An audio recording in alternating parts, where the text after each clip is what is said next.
News, the Board of Governors passing those new anti-tanking rules, according to ESPN. So the lottery is now going to expand from 14 teams to 16, and it's going to include a relegation zone. That means that the bottom 3 teams, that would be the worst 3 teams, the teams with the worst 3 records, they're going to be penalized with worse odds to get top picks. That'll be less of a chance of getting a number 1 pick. They will also be flattened odds for all teams involved in the lottery. In addition to those rules, teams are not going to be able to win the number 1 pick in consecutive years. Teams also won't be able to pick in the top 5 more than 2 years in a row. So let's get Ashley Nicole Moss and Brad Botkin in here. This was something that we kind of knew was going to be coming. Now it becomes official. What are your thoughts to how this is going to work for the next 2 years? Not this year, but beginning next year, and it's only a 2-year trial run here. I think the part that concerns me is the bottom 3 teams and the penalizing that they're going to face, right? Because if you're a legitimately bad team, you're more than likely going to be a bottom 5 team. And I'm a little bit confused on how this is supposed to help a team that genuinely needs to rebuild via the lottery, via trading, and, you know, situations like that get better. This kind of is, I understand wanting to push teams away from the idea of tanking, so you want everyone to try to compete. But if you are, let's say, hypothetically competing and you're still a bottom 3 team, that to me means you're just a bad basketball team. So I guess for me, the question is how does the league expect those teams to get better, especially if those teams are in markets that are unsexy and nobody really wants to go to, those smaller markets, not, you know, major, not on the big stage and things like that. I think that for me is the biggest concern is, yes, it's going to turn off teams from tanking because they know there's no reward, but it also is hurting teams that genuinely need the help to build. And I guess that's where I'm kind of like in the middle and on the fence of how this is supposed to fix the problem. Yeah, that's a legitimate concern. It's really the only avenue, if you're that bad of a team, to get better is to get a top pick. So you still have odds. You still, I think, around 5.8% if you're in the bottom 3. It goes up to 8% from 4 to 10. So in some ways, and this, you know, there's always unintended consequences with these types of things, and then you find out 2 years later that we need to tweak this, and that's what it sounds like they're going to do in 29. You know, right now, if you look at it at first glance, they sort of just have changed the incentive line. Now you want to tank to be 4 through 10. Yeah. You know, so now if you're want to be mediocre, if you're at 11 or 12, you tank down to there. Now what the flattening of odds should accomplish is there's no difference between 4 and 10. So now when you're 7th or 8th, you don't have to try to lose every game to get down to the bottom 3 as you would in the last iteration of the CBA, right? So that can help. That can you have more teams on more nights in March when they're the 8th seed going out, and I can play to win this game because dropping to 7 doesn't change my odds at all. So that should help. But if we dig further into some of this stuff, you do have now incentive to stay out of the play-in. You have a lot of incentive to not be in the top play-in. Or to lose your play-in game. To go 9-10, because then you end up in the lottery still. If you 7-8, you don't, so 9-10. Hey, let's be in the 9-10 game, and we can still make the playoffs. We have to win 2 play-in games instead of 1, but we get that lottery pick. So there's going to be different points of incentive to tank. Right now, the incentive was getting to the bottom 3. Those were the top odds, 14%. Now the incentive is to get to 4 through 10. So we'll see how it works out. I like the flattening of 4 through 10 because, like I said, if you're in that zone, there's no difference between 9 and 5, right? So you don't have to lose every game. But there still will be points where it's better to be 9 than 11. So there still will be tanking.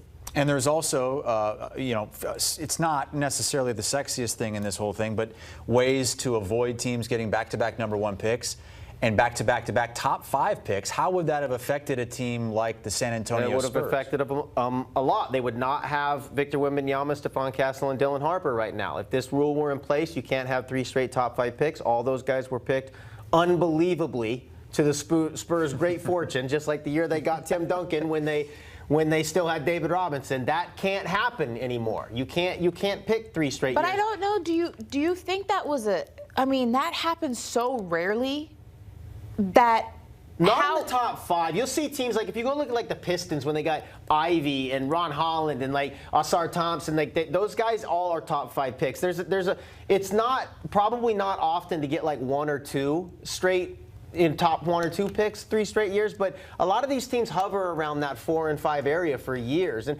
I don't really know why you're trying to shut off a team getting 3 straight number 5 picks. That's kind of go back and look at old drafts. That's kind of like that's also a concern is I don't see how that's an issue when the team, like, again, it's only an issue if you're actively tanking for that. But we're talking about teams like the Pistons and the Spurs who went through really dark years of not being good teams and have essentially built themselves up to the teams that we're watching now through the lottery and through the draft, which is essentially what you want. That's like the out the mud way. It's the long way, essentially, because, you know, it takes you every single season to do it, and every year you try to get better and you still fail, and you go through the draft again and you try to get big. I don't know. If anything, that adds more parity throughout the league where we're not so top-heavy and lopsided where the rich keep getting richer and then all these other teams are struggling to compete.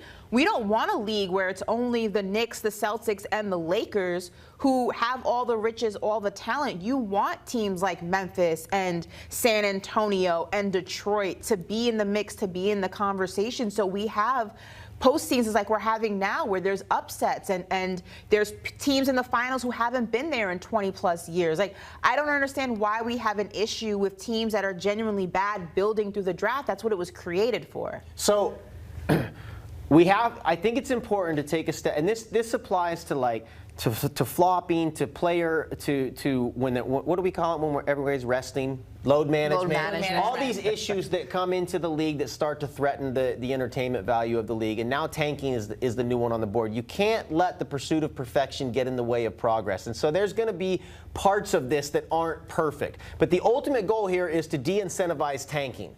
And did it need to be addressed? Yes, it's a terrible.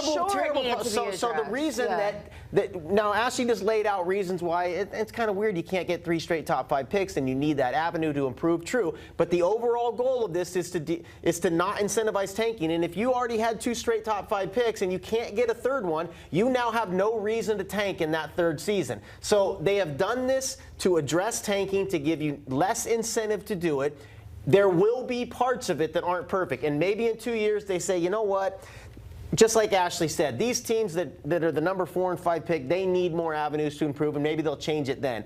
But I think it's smart to make these changes, see what unintended consequences arise, readdress it in a couple years, and keep trying to tinker with it to get it right. The only issue is the unattended consequences in the next few years are teams that are genuinely bad are going to be set back even further in trying to get better because they're going to be penalized for being a bottom 3 team. You know who they should blame? The egregious tankers. It's like I'm not.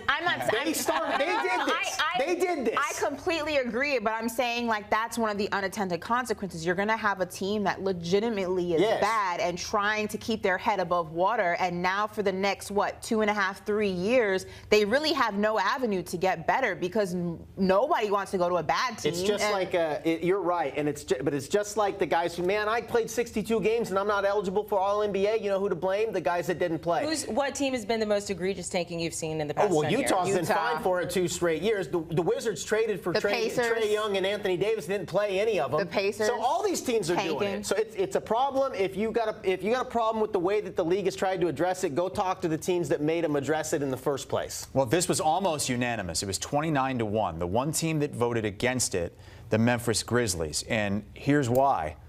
They traded for future first-round picks, and so now those picks potentially, if it's multiple back-to-back number ones, or if it's back-to-back-to-back. So then that would say that these things are not grandfathered in. You know, if they made picks for future years and now I mean I would be surprised. I would have thought they'd be grandfathered in. I would too. That seems other teams wouldn't have the same concern because they're not the only team. And we haven't had official picks for future changes on whether or not they are getting grandfathered in. But if you put 2 and 2 together, they're the only team that voted against it reportedly, and they're the ones that traded with the Utah Jazz for a potential top pick. Here are the upcoming dates with the finals beginning Wednesday. Wednesday will be game 1, no matter what happens tonight.